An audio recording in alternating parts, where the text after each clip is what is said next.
Hello everyone, मैं दीक्षा। स्वागत है आपका आपके अपने यूट्यूब चैनल में। एनसीईआरटी की एक नई सीरीज लेकर आए हुए हैं जो कि आपके प्रत्येक एग्जाम के लिए आजकल एनसीईआरटी इम्पोर्टेंट होती ही है। तो आप अगर एनसीईआरटी से बेसिक को पढ़ लेते हैं तो आप फिर बाद में जो भी बुक पढ़ते हैं तो उसमें कोई डिफिकल्टी नहीं होती है। हमारा ये सेशन जो स्टार्ट किया जा रहा है ये पॉलिटी का है। सबसे पहले पॉलिटी के एनसीईआरटी को क्लास 6 से 12 तक के जितने भी एनसीईआरटी है उनको कवर किया जाएगा। तो आज जो हमारा चैप्टर रहेगा और जो मतलब कि क्लास रहेगी तो क्लास ये हमारी क्लास 6 की एनसीईआरटी का अध्याय फर्स्ट होगा, जिसके अंतर्गत देखा जाए तो ये हमारा विविधता की समझ को लेकर है।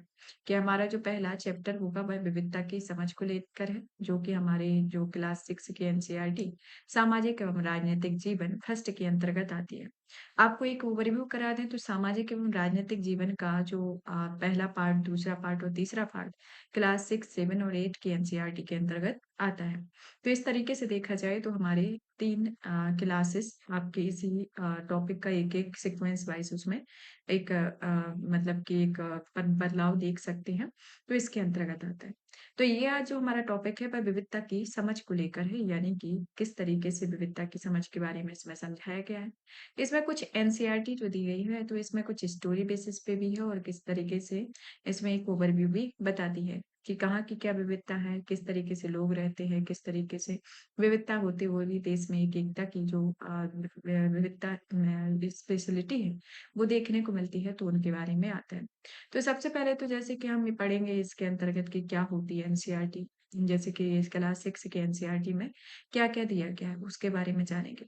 फिर ये भी जानेंगे कि इसमें हमने कुछ नोट्स बनाया हुआ है और सबसे पहले प्रारूप आपका प्रश्नोत्तर का दिया गया है, कि इससे किस तरीके के प्रश्न पूछे जाते हैं या फिर किस तरीके के प्रश्न बन सकते हैं। तो पहले नंबर पर हम उनमें एक प्रश्नों की श्रृंखला को देखेंगे, जैसे कि हमने ये पढ़ा, तो ये तो हम इसकी एक रूपरेखा देखेंगे, फिर बाद में इसमें जो चैप्टर के बारे में, फिर ये आपका मेंस का इसमें ये मैंने क्वेश्चन को नोट डाउन किया था, तो इसके संदर्भ में होगा।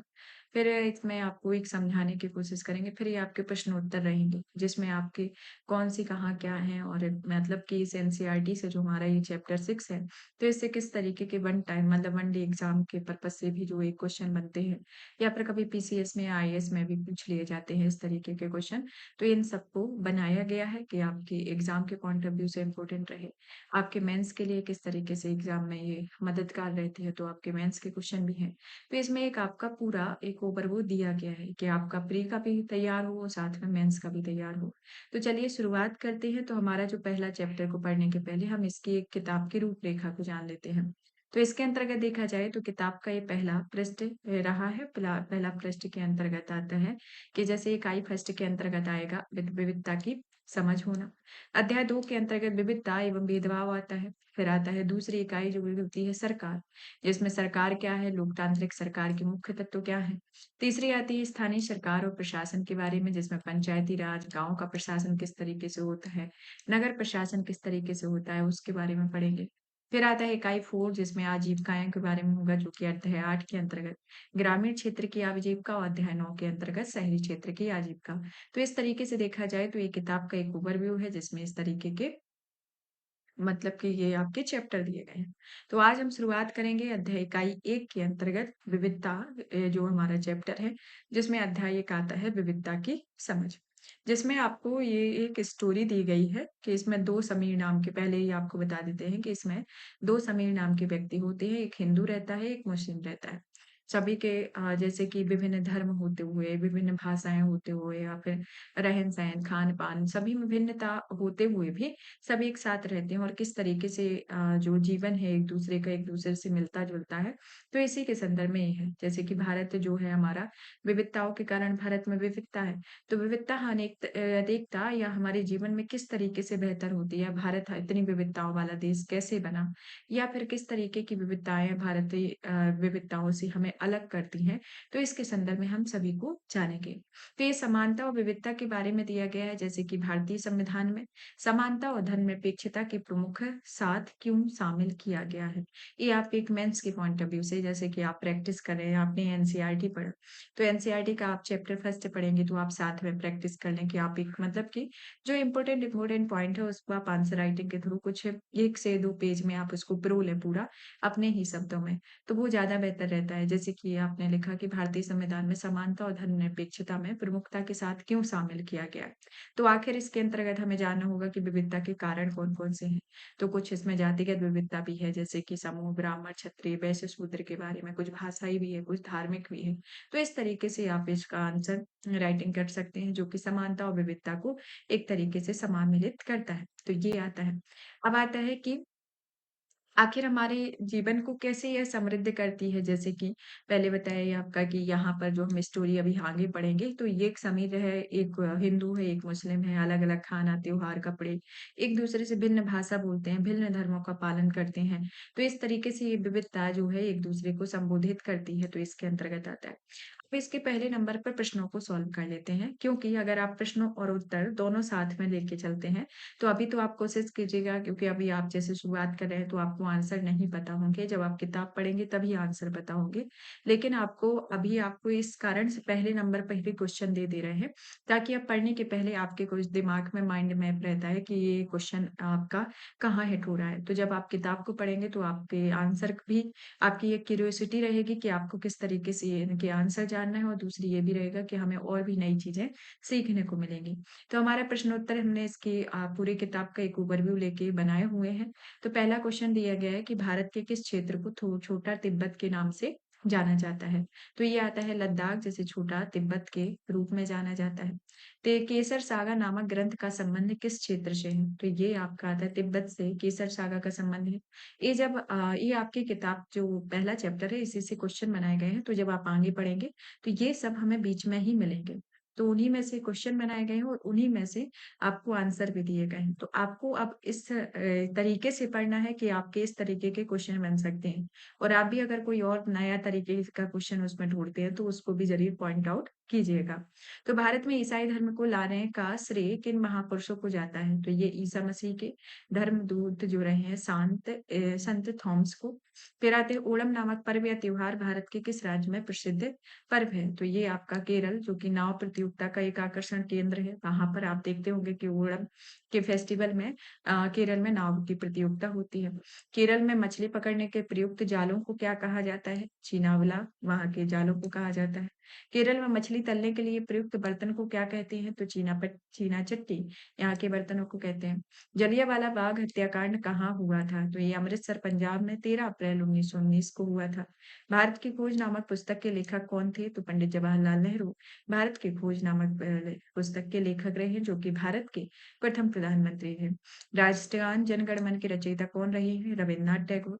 भारत की विविधता का वर्णन करते हुए अनेकता में एकता का विचार किस प्रधानमंत्री ने दिया? तो ये पंडित जवाहरलाल नेहरू जी के द्वारा दिया गया। और पश्मीना सालें कहाँ प्रसिद्ध हैं? तो ये आपकी लद्दाख में प्रसिद्ध हैं। तो इस तरीके से देखा जाए तो आपके ये प्रश्नोत्तर है, तो हमने प्रश्न पहले बता दिए। अब चैप्टर की शुरुआत करते हैं। तो चैप्टर में किस तरीके से स्टोरी दी गई है, तो इसको समझते हैं। एक-एक करके इसकी विविधता को जानने की कोशिश करते हैं, समानता से क्या तात्पर्य है और भारत में किस तरीके की विविधता पाई जाती है, तो इनके संदर्भ में देखते हैं। तो अभी देखा जाए तो ये जो हमारी स्टोरी शुरू होती है एक समीर नाम के लड़के से, कि यहाँ वो समीर नाम का जो लड़का है वह एक जैसे कि क्या ऐसे इंसान से दोस्ती करना आपके लिए आसान होगा जो आपसे बहुत भिन्न है? ये आपके लिए क्वेश्चन मार्क है। तो इस कहानी के बारे में पढ़ेंगे और सोचेंगे कि मैंने इसे एक मजाक की तरह लिया, और मजाक जो कि फटे-पुराने कपड़े पहने उस छोटे से लड़के लिए था, जो जनपद के भीड़-भाड़ में चौराहे की लाल बत्ती पर अखबार बेचता और मैं था, और जब भी वहां से साइकिल से गुजरता तो वह अंग्रेजी का अखबार हाथ में लहराते हुए मेरे पीछे भागता और उस दिन की सुर्खियों को हिंदी अंग्रेजी के मिले-जुले शब्दों में चिल्लाकर सुनाता रहता। और इस बार मैं पटरी के सहारे रुका, उसने हिंदी का अखबार माँगा। उसका मुँह खुला का खुला रह गया और उसने पूछा कि मतलब आपको हिंदी आती है? तो बिल्कुल, मैंने अखबार के पैसे देते हुए कहा, क्यों तुमने क्या सोचा? वह रुका, पर आप लगते तो बड़े अंग्रेज हैं। वह बोला, मतलब कि हिंदी पढ़ भी सकते हैं। तो इस तरीके की एक विविधता, जैसे कि आप हैं, तो आप एक फेनोमेना चला के बना के चलते हैं। जैसे कि किसी की पर्सनैलिटी हुई, तो आप जैसे कि आप ही हैं, जैसे पढ़ते हैं, तो एक हिंदी मीडियम के बच्चे होते हैं, इंग्लिश मीडियम के बच्चे होते हैं। तो कई बार ऐसा लगने लगता है कि अगर वो इंग्लिश मीडियम का बच्चा है, तो उसको हिंदी नहीं आती है। ऐसा लगने लगता है, और कई बार क्या होता है कि जैसे आपसे दोस्ती करता है या चीज़ें करता है तो आपको लगता है कि आपकी जो एक्सपेक्टेशन होती है उसके अपोज़िट ही सामने वाले की प्रतिक्रिया देखने को मिलती है। तो ऐसी अवस्था उस टाइम पे लगती है, लेकिन ऐसा होता नहीं है कि जो ये ज़रूरी नहीं होता है कि जिसको हिंदी आती है उसको इंग्लिश ना आए और ज़रूरी नहीं है कि जिसको इंग्लिश आती है उसको हिंदी ना आए।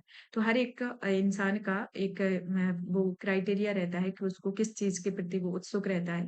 क्योंकि अगर हम भारत में रहते हैं तो हमारी भारत में हिंदी हमारी मातृभाषा है। तो हम ज़्यादातर हमारा जो काम होता है हम हिंदी में ही बोलते हैं, हिंदी में ही पढ़ते हैं। कई जगह आपका इंग्लिश भी रहता है, इंग्लिश हिंदी दोनों रहता है। तो इस तरीके की चीज़ें देखने को तो मिलती हैं, लेकिन हम किसी की एक पर्सनैलिटी से ये नहीं कह सकते हैं कि उसको हिंदी नहीं आती है। तो यहाँ जो एक दोस्ती का एक भ्रम जो मतलब कि एक दोस्ती में भिन्नता का एक दिखाया गया है कि जैसे एक जो लड़का है, समीर नाम का, वो अखबार बेचता है और एक इंग्लिश का अखबार लेके जाता है। तो वो एक अपनी विचारधारा बनाया हुआ है कि वो अगर इंग्लिश का न्यूज़पेपर लेके जाता है, तो उसको इंग्लिश ही आती है, उसको हिंदी नहीं आती है, यानी कि वो हिंदी बोल नहीं सकता। लेकिन जब वो उससे बात करता है, तो उसको वो चीज़ें उसके एक्सपेक्टेशन के अकॉर्डिंग नहीं बल्कि अलग ही देखने को मिलती है। तो उससे समझ में आता है कि वो हिंदी भी बोल सकता है। तो इस तरीके से आता है। अब आते हैं कि जैसे कि उसने पूछता है वो कि सब्जेक्ट उसने पूछा तो अब तो कभी स्कूल नहीं गया तो उसमें क्या समझाता कि सब्जेक्ट क्या होता है। जैसे कि जो न्यूज़पेपर जो बेचता है समीर वो स्कूल तो जाता नहीं तो वो कौन से सब्जेक्ट के बारे में बताए तो उसमें उसको हेजिटेशन होता है। तो उस पर वो शुरू करता है कि जैसे कि उसका ये बात हो रही थी और वो बीच में जैसे ही रुकता रुकता कब है जब वो ट्रैफिक के मतलब कि जब आप ट्रैफिक में खड़े होते हो तो आपकी लाल बत्ती जल रही होती है तब तक आपका कुछ मिनट का ब्रेक रहता है मतलब 1 मिनट का ही रहता है तो वो सेकंड में आपका चलता रहता है। तो वो जब आप उसकी बत्ती हरी हो जाती है तो वो फिर चला जाता है। फिर उसको वो दूसरे दिन फिर मिलता है वहाँ पर उसी स्थान पर फिर से मिलता है और वो वहाँ पर मुस्कुराता है और फिर वो हिंदी में बढ़ाते हुए उसे कहा, भैया आपका अखबार तो अब बताइए कि ये सब्जेक्ट या किस चीज़ का है? तो ऐसे ही एक इसमें मतलब कि दोनों में एक संवाद चल रहा है। दोनों समीर में संवाद चल रहा है। तो वो एक-दूसरे से इंटरेक्शन करते हैं और बोलते हैं कि मेरा नाम समीर है और उसने अगले दिन कहा कि वो बड़े शर्माते हो, मेरा नाम भी उसने पूछा। तो उसने भी कहा कि आपका नाम है, तो वो एक आश्चर्य हुआ और मेरी उसकी साइकिल डगमगाई कि उस मेरा नाम भी समीर है। क्योंकि जब उसने बोला कि मेरा नाम समीर है और ये भी बोल रहा है मेरा नाम समीर है, तो दोनों एक-दूसरे को देख के एकदम से मतलब कि उसकी आँखें ना एकाएक चमक हुई, यानी कि सरप्राइज़ हुआ। अब समीर का अर्थ है आपको बता दें कि समीर का अर्थ हवा या पवन होता है और पवन पुत्र कौन थे? जानते हो ना? हनुमान। तो ये उसको एक मुस्कुराते हुए समझाता है। तो समीर जो है वह एक समीर मतलब कि एक सबसे खुश होते हुए कहा उसने और दूसरा कहा उसने ठीक है कि जवाब दिया और अपना हाथ आगे बढ़ाया कि हाथ मिलाओ समीर तो। तो उसका मतलब कि एक-दूसरे से इन लोगों की दोस्ती हो जाती है।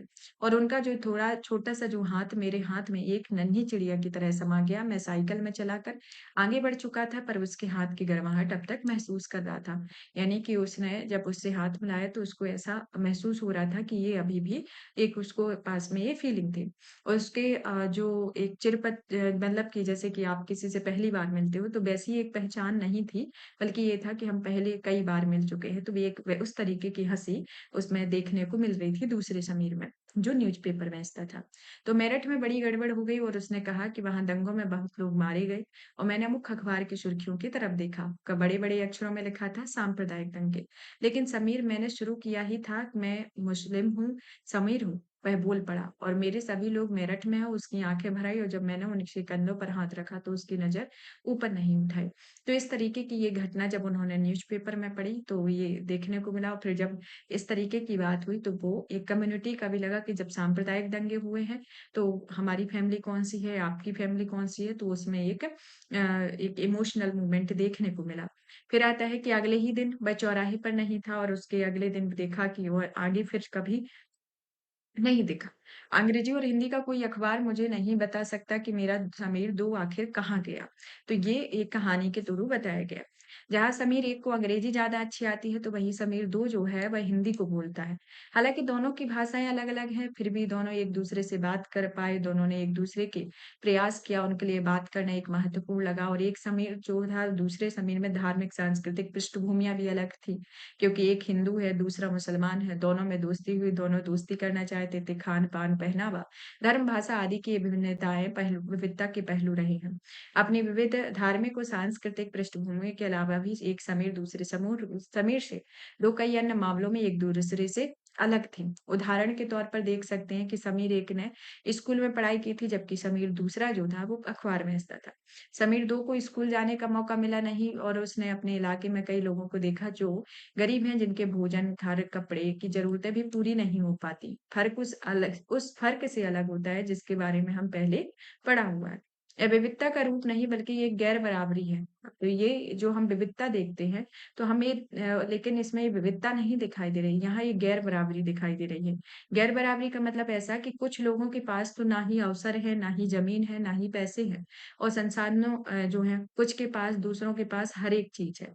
इसलिए गरीबी और अमीरी की एक विविधता का रूप नहीं बल्कि ये लोगों के बीच एक असमानता यानी कि गैर-बराबरी को जन्म देती है। तो इस तरीके से आ जाए कि विविधता और आपकी असमानता में क्या डिफरेंशिएशन है या फिर विविधता और असमानता एक-दूसरे के पैरेलल है। तो विविधता और असमानता में एक मेजर डिफरेंस होता है कि विविधता जो है वह गरीब और अमीर में डिफरेंशिएशन को नहीं है। विविधता जो है धर्म, जाति, लिंग के आधार पर है कि जी आप दूसरी भाषाएँ बोलते हैं, किसी दूसरे धर्म से है या फिर किसी तरीके के खान-पान है। लेकिन अगर आप में जैसे कि आप रिसोर्सेज़ आपके पास बहुत सारे हैं, आपके पास ज़मीन है, जायदाद है, संपत्ति है, तो आप एक समीर यानी कि संपन्न यानी कि अमीर व्यक्ति कहलाएँगे और जिसके पास ना आउशन है, ना आपके पास ज़मीन है, ना संसाधन है, तो आप गरीब कहलाएँगे। तो इस तरीके से देखा जाए तो इन दोनों में एक विविधता का रूप नहीं रहता है और यह लोगों के बीच एक मौजूदा असमानता और एक गैर-बराबरी को भी संबोधित करता है। जाति व्यवस्था जो है वह असमानता का एक और उदाहरण है। इस व्यवस्था में समाज को अलग-अलग समूहों में बाँटा गया है। इस बँटवारे का आधार है कि लोग किस-किस तरह का काम करते हों, लोग किस जाति में पैदा होते हों, उसे बदल नहीं सकते। जैसे कि उदाहरण के तौर पर अगर आप कुम्हार के घर में पैदा हुए, जैसे आप अभी किसी जाति चाहे आप सवर्ण जाति में पैदा हुए हों, चाहे आप क्षत्रिय में पैदा हुए हों, चाहे आप एससी, एसटी जाति में पैदा हुए, किसी भी जाति में पैदा हुए हैं, तो आप जाति नहीं बदल सकते क्योंकि आपकी जैसे कि आपकी जाति कुम्हार है, तो आप कुम्हार ही रहेंगे। तो कोई व्यक्ति जाति से अपना पेशा नहीं बदल सकता बल्कि उस ज्ञान के अलावा किसी अन्य ज्ञान को अगर हासिल करना ज़रूरी नहीं समझा जाता था, तो इससे गैर-बराबरी पैदा हुई। तो इस तरीके से इसको एक डिफरेंशिएशन को समझ सकते हैं। अब आता है कि विविधता हमारे जीवन को कैसे समृद्ध करती है? तो यहाँ आपने जो स्टोरी देखी हुई है कि 2 समीर थे। एक ठीक वैसे ही आपकी आपकी भी सहेलियाँ होंगी जैसे कि हम हैं, हमारी भी कोई सहेलियाँ हैं या फिर आप हैं तो आपके भी दोस्त हैं। तो एक तरीके से दोनों में एक डिफरेंशिएशन है। जैसे कि आप हैं, आपके एक दोस्त जैसे आप हिंदू हैं, आपका दोस्त मुस्लिम है, तो दोनों में आपका खान-पान, रहन-सहन आपका अलग होगा, उसका अलग होगा। कुछ-कुछ चीज़ों में सिमिलरिटी होगी, लेकिन ज़्यादा से ज़्यादा चीज़ों में विभिन्नता देखने को मिलेगी। कि अलग तरीके का खाना खाया जाता होगा, अलग त्योहार मनाते होंगे, अलग कपड़े पहनते होंगे, भाषाओं में भी कुछ बदलाव देखने को मिलता होगा।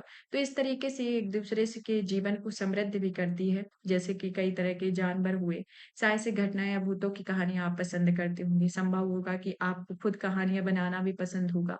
या आप जैसे आप कभी बैठते होंगे, जैसे आप कहीं बैठे हैं आप कुछ सोच रहे होंगे तो कभी-कभी कोई कोड लाइन लिख रहे होंगे या फिर आप कुछ जैसे कि आप फ्री टाइम में बैठे हैं तो आप फ़ोन चलाते होंगे या फिर किसी को डायरी लिखना पसंद आता है या फिर कुछ कहानियाँ पढ़ना या सुनना या फिर जिसमें आपको एक खुशी मिलती है कि ज़रूरी नहीं होता है कि आप क्या काम कर रहे हैं। सबसे बड़ा काम ये रहता है कि आपको जिस काम में खुशी मिले, आप जब कुछ चीज़ों में डिफ़िकल्टीज़ वाले समय में होते हो तो आप उस काम को करते हैं तो उसी को प्रायोरिटी देते हैं, तो वो एक आपकी पसंद और नापसंद पर निर्भर करता है, कि आपको कहानियाँ सुनना पसंद है या फिर आपको किसी वास्तविक जीवन से प्रेरणा लेते हैं या फिर किसी कल्पनामयी जीवन में रहते हैं।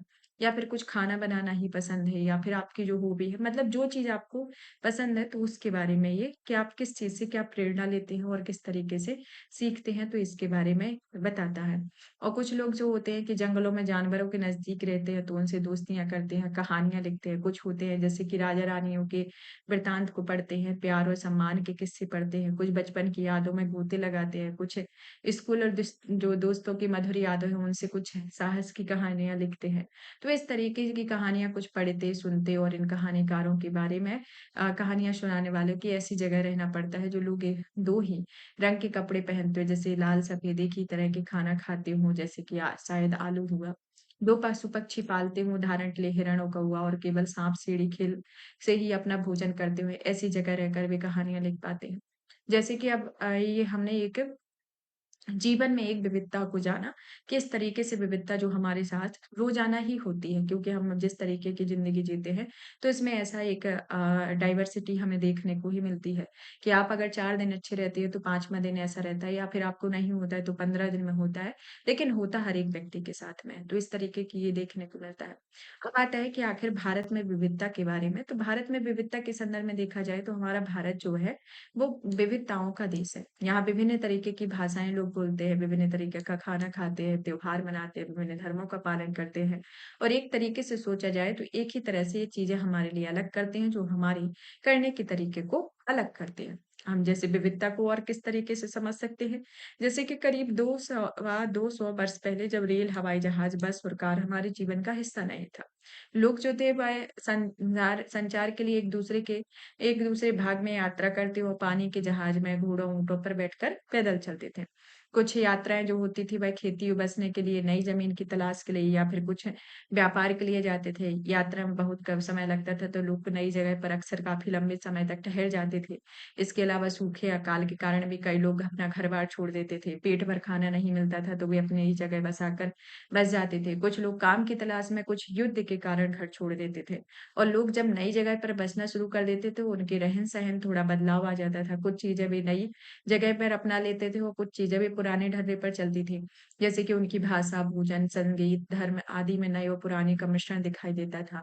उनकी संस्कृति और नई जगह की संस्कृति में आदान-प्रदान होता था। धीरे-धीरे एक मिश्रित यानी कि मिली-जुली संस्कृति उभर कर आती थी। अलग-अलग क्षेत्रों का इतिहास देखते थे, इससे पता चलता था कि किस तरीके के विभिन्न सांस्कृतिक प्रभाव हमारे जीवन और संस्कृति में आकार देते हैं और इस तरीके से ये कि विविधता संपन्न हो जाते थे। तो एक तरीके से ये देख सकते हैं कि जैसे हम आज यहाँ के हैं, मध्य प्रदेश के हैं। आप उत्तर प्रदेश के हैं या फिर हरियाणा के हैं या फिर आप किसी और स्टेट के हैं। तो हम मध्य प्रदेश में हमारा किस तरीके का नॉलेज है, हमारे क्या रहन-सहन है, हमारे परिवार में क्या-क्या होता था और क्या-क्या रहन-सहन है मतलब कि जैसे हम पढ़ाई के लिए ही बाहर जाते हैं या फिर नौकरी के लिए बाहर जाते हैं या फिर हमारे यहाँ कोई प्रॉब्लम हो गई तो हम उसके में फैमिली के साथ चले गए। तो इस तरीके से हम जब दूसरे जगह जाते हैं, तो दूसरे जगह जब रहना शुरू करते हैं, तो वहाँ के कल्चर को देखते हैं। जैसे कि हम हरियाणा गए, तो हरियाणा में देखा कि यहाँ पर इस तरीके का रहन-सहन है, इस तरीके के लोग खाना-पीना खाते हैं या फिर इस तरीके से चीज़ें करते हैं। तो आप जब उस माहौल में रहेंगे, आप जिस माहौल में रहेंगे, तो आप उसमें एक बदलाव आपके अंदर आता जाएगा। वो आपको पता भी नहीं चलेगा और आप धीरे-धीरे वो वहाँ के कल्चर को भी एक्सेप्ट करते जाएँगे। यानी कि जब जिस जगह आप रहते हैं, तो वहाँ का इफ़ेक्ट पड़ता है। चाहे वो आपको समझ में नहीं आता लेकिन कुछ सालों के बाद आपको वो समझने आने लगता है कि आप में ये बदलाव देखने को मिलता है।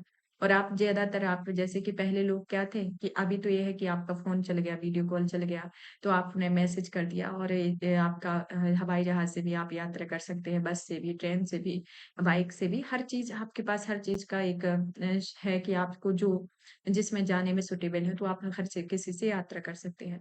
लेकिन पहले क्या होता था कि पहले ना इस तरीके का जीवन था, ना इस तरीके के आने-जाने के लिए कोई सुविधाएँ थी और ना ही उस तरीके की एक्सेसरी थी। जैसे कि पहले लोग एक बार अगर किसी पत्र का आंसर आना है तो 2-3 महीने लग जाते थे। बट अभी क्या है कि आपको अगर किसी का हाल-चाल पूछना है, तो आप तुरंत ही मैसेज करके उससे पूछ सकते हैं। तो इस तरीके की एक डिफरेंशिएशन हमारे 200 सवा 200 साल पहले की एक रहा है।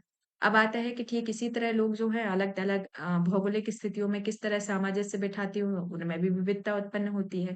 तो इसी तरीके से का ना जैसे कि हम यहाँ जैसे कि हम मध्य प्रदेश से हम हरियाणा में रह रहे हैं, तो हमें वहाँ की जो स्थिति है या फिर हम किसी और दूस देश भी जाते हैं, तो हम कुछ समय रहेंगे तो हमें वहाँ की चीज़ों को अपनाना होगा क्योंकि हमारे पास और कोई ऑप्शन नहीं रहेगा। क्योंकि अगर हम अपने देश में रहेंगे तो हमें अपने देश में इन सब चीज़ों की अवेलेबिलिटी है या फिर हम जिस राज्य में रहते हैं तो यहाँ पर इस चीज़ का पर्याप्तता है। लेकिन वहाँ जब हम दूसरे स्टेट में जाते हैं तो वहाँ उन चीज़ों की पर्याप्तता नहीं होने पर क्योंकि वो आपके स्टेट की या फिर अपने देश की एक इम्पोर्टेंस वो उस जगह का एक महत्व रखता है, तो वहाँ वही चीज़ें प्रचलन में हैं। तो उनमें एक आप में एक सामंजस्य की स्थिति बैठ मतलब कि एक आपको सामंजस्य बैठाते हुए आप खुद ही बैठाते हैं कि अब हमें यहाँ रहना है तो सर्वाइव कहते हैं ना कि मैनेज करना है या फिर एडजस्ट कर लेंगे। तो ये सब चीज़ें आपको देखने को मिलती हैं। जैसे कि आप उदाहरण के तौर पर ये भी ले सकते हैं कि समुद्र के पास रहने या पहाड़ी इलाके में रहने में भी बड़ा फ़र्क देखने को मिलता है। जैसे अभी तो हमने एक मध्य प्रदेश और हरियाणा का एक एग्ज़ाम्पल दिया, तो इनमें ज़्यादा डिफ़रेंस नहीं रहेगा। बट आप जब जो समुद्र के पास रहने वाला और जो पहाड़ के पास रहने वाला होगा, तो उसमें एक मेजर डिफ़रेंस देखने को मिलेगा। क्योंकि वहाँ के लोगों के कपड़े, खान-पान, आदतों में बहुत ज़्यादा फ़र्क देखने को मिलेगा। किस तरीके के वो काम करते हैं, किस तरीके से रहते हैं। और शहरों में देखा जाए तो लोगों का जो जीवन है, वह भौतिक पर्यावरण की एक गहराई से जुड़ा हुआ है। ऐसा इसलिए क्योंकि शहरों में लोग बेड़े ही मिलते हैं। अपनी सब्जी या उगाते हैं, वो इन चीज़ों में बाज़ार पर ही निर्भर रहते हैं। जैसे कि अभी 2 एग्ज़ाम्पल दिखाए गए हैं इसमें, एक लद्दाख का, एक केरल का। तो लद्दाख की सिमिलरिटी क्या है, केरल की क्या है? तो लद्दाख और केरल के संदर्भ में देखा जाए तो लद्दाख जैसे कि जम्मू-कश्मीर के पूर्वी हिस्से में पहाड़ियों में बसा एक रेगिस्तानी इलाका है। केरल जो आता है वह भारत के दक्षिणी-पश्चिमी कोने में बसा हुआ है, जो एक तरफ समुद्र से घिरा हुआ है, तो दूसरी तरफ पहाड़ियों से। यहाँ के लोग एक खास किस्म की भेड़ पालते हैं, जैसे कि पश्मीना ऊन और यहाँ के तिब्बत का ग्रंथ केसर नागा जो कि लद्दाख में काफ़ी प्रचलित है। तो इस तरीके से देख सकते हैं कि इनमें एक डिफरेंशिएशन हमें देखने को मिलेगा, तो इन दोनों के उदाहरणों को अच्छे से समझते हैं और इसके जो क्वेश्चन हमने पहले दिए गए हैं, तो इनसे ही आपके कई सारे क्वेश्चन होते हैं। जैसे कि ये तिब्बत का एक रेगिस्तानी इलाका है, जो कि एक ठंडे मरुस्थल का देश है। तो यहाँ पर इस तरीके से देखा जाए तो जम्मू-कश्मीर के पूर्वी हिस्से में पहाड़ियों से बसा एक रेगिस्तान का इलाका है, जहाँ पर बहुत कम खेती संभव है क्योंकि इस क्षेत्र में बिल्कुल पानी बारिश भी नहीं होती और यह इलाका वर्ष जो है वह काफ़ी लंबे समय तक बर्फ से ढका रहता है। इस क्षेत्र में बहुत कम पेड़ उगते हैं, पीने के लिए पानी में लोग गर्मी के महीनों में पिघलने वाली बर्फ पर निर्भर करते हैं। यहाँ के लोग जो है वह एक खास किस्म की भेड़ पालते हैं जिससे पश्मीना ऊन बनता है और यह ऊन जो होता है वह कीमती होता है और इस यहाँ की जो शालें होती है वो भी बड़ी महँगी होती है। क्योंकि यहाँ इन शालों को बड़ी सावधानी से बनाया जाता है और यहाँ मुख्यतः जो शालें बुनी जाती हैं वह पश्मीना शालें ही बुनी जाती हैं। यहाँ लोग जो है वह दूध से बने पदार्थ जैसे मक्खन, चीज़, मांस खाते हैं और हर एक परिवार के पास कुछ गायें भी हैं, बकरी भी हैं, याक भी हैं। और रेगिस्तान होने का मतलब ये नहीं है कि यहाँ आने के लिए व्यापारी आकर्षित हुए हैं। यहाँ पर लोग व्यापार के लिए भी एक अच्छा रास्ता बनाए हुए हैं क्योंकि यहाँ कई प्रकार की घाटियाँ हैं जिनसे गुजरकर मध्य एशिया के काफ़िले उस इलाके पर पहुँचते हैं जिसे आज तिब्बत कहा जाता है। यहाँ इन काफ़िलों में मसाले, कच्चा रेशम, दरियाँ आदि सब मिलते हैं और लद्दाख के रास्ते ही बौद्ध धर्म का जो पहुँचा था लद्दाख से ही पहुँचा था और यहाँ लद्दाख को छोटा तिब्बत के नाम से भी जाना जाता है। यहाँ पर लोगों को एक तरीके से इस्लाम धर्म ने अपनाया, अच्छी खासी संख्या में मुसलमान रहते हैं और लद्दाख में गानों और कविताओं का बहुत ही समृद्ध मौखिक संग्रह है। तिब्बत का ग्रंथ जो केसर सागा है, लद्दाख में प्रचलित है और स्थानीय रूप से मुसलमान और बौद्ध दोनों ही गाते हैं और उस पर नाटक खेलते हैं। तो इस तरीके से ये लद्दाख के बारे में है। अब आते हैं हम केरल की ओर, तो केरल की ओर देखा जाए तो यहाँ पर भारत के दक्षिण-पश्चिम कोने में यह बसा हुआ है। यहाँ एक तरफ तो यह समुद्र से घिरा हुआ है, तो दूसरी तरफ पहाड़ियों से। यहाँ जो विविध प्रकार के काली मिर्च, लौंग, इलायची मसाले पाए जाते हैं और इन मसालों के कारण यहाँ व्यापारियों के लिए बहुत ही आकर्षक बने हुए हैं। सबसे पहले जैसे कि अरबी और यहूदी यहाँ पर केरल व्यापार करने आए। फिर ऐसा कहा जाता है कि ईसा मसीह के जो धर्मदूत रहे हैं, संत थॉमस लगभग 2000 साल पहले आए। भारत में ईसाई धर्म लाने का श्रेय भी उन्हीं को जाता है। ये जो क्वेश्चन हमने करवाए हुए थे अभी आपके चैप्टर को शुरू करने के पहले, तो इन्हीं सब में से आपने देखा होगा कि क्वेश्चन इन्हीं से ही बनाए गए हैं। तो इनको आपको पॉइंट आउट कर लेना है। इब्न बतूता ने जो करीब 700 साल पहले यहाँ आए तो अपने यात्रा वृत्तांत में मुसलमानों के जीवन का विवरण देते हुए लिखा कि मुसलमान समुदाय की यहाँ बड़ी इज्जत थी। वास्को डी गामा पानी के जहाज से यहाँ पहुंचे तो पुर्तगालियों ने यूरोप में भारत तक समुद्री रास्ता जाना। ये सभी ऐतिहासिक प्रभावों के कारण केरल के लोग विभिन्न धर्मों का पालन करते हैं। यहूदी, इस्लाम, ईसाई, हिंदू या बौद्ध धर्म मान शामिल है। चीन के व्यापारी भी केरल आए। यहाँ पर मछली पकड़ने के लिए जो जाल बनाए जाते हैं, इस्तेमाल किए जाते हैं, वह चीनी जाल हूबहू चीना वाला कहते हैं। तलने के लिए जो लोग जिन बर्तनों का उपयोग करते हैं, उन्हें चीना चट्टी कहते हैं। और इनमें चीन शब्द इस बात की ओर इशारा इंगित करता है क्योंकि यहाँ की उत्पत्ति कहाँ हुई होगी? केरल की उपजाऊ जमीन और जलवायु चावल की खेती के लिए बहुत उपयुक्त है और वहाँ के अधिकतर लोग मछली, सब्जी और चावल खाते हैं। तो इस तरीके से ये डिफरेंशिएशन को हम देखते हैं।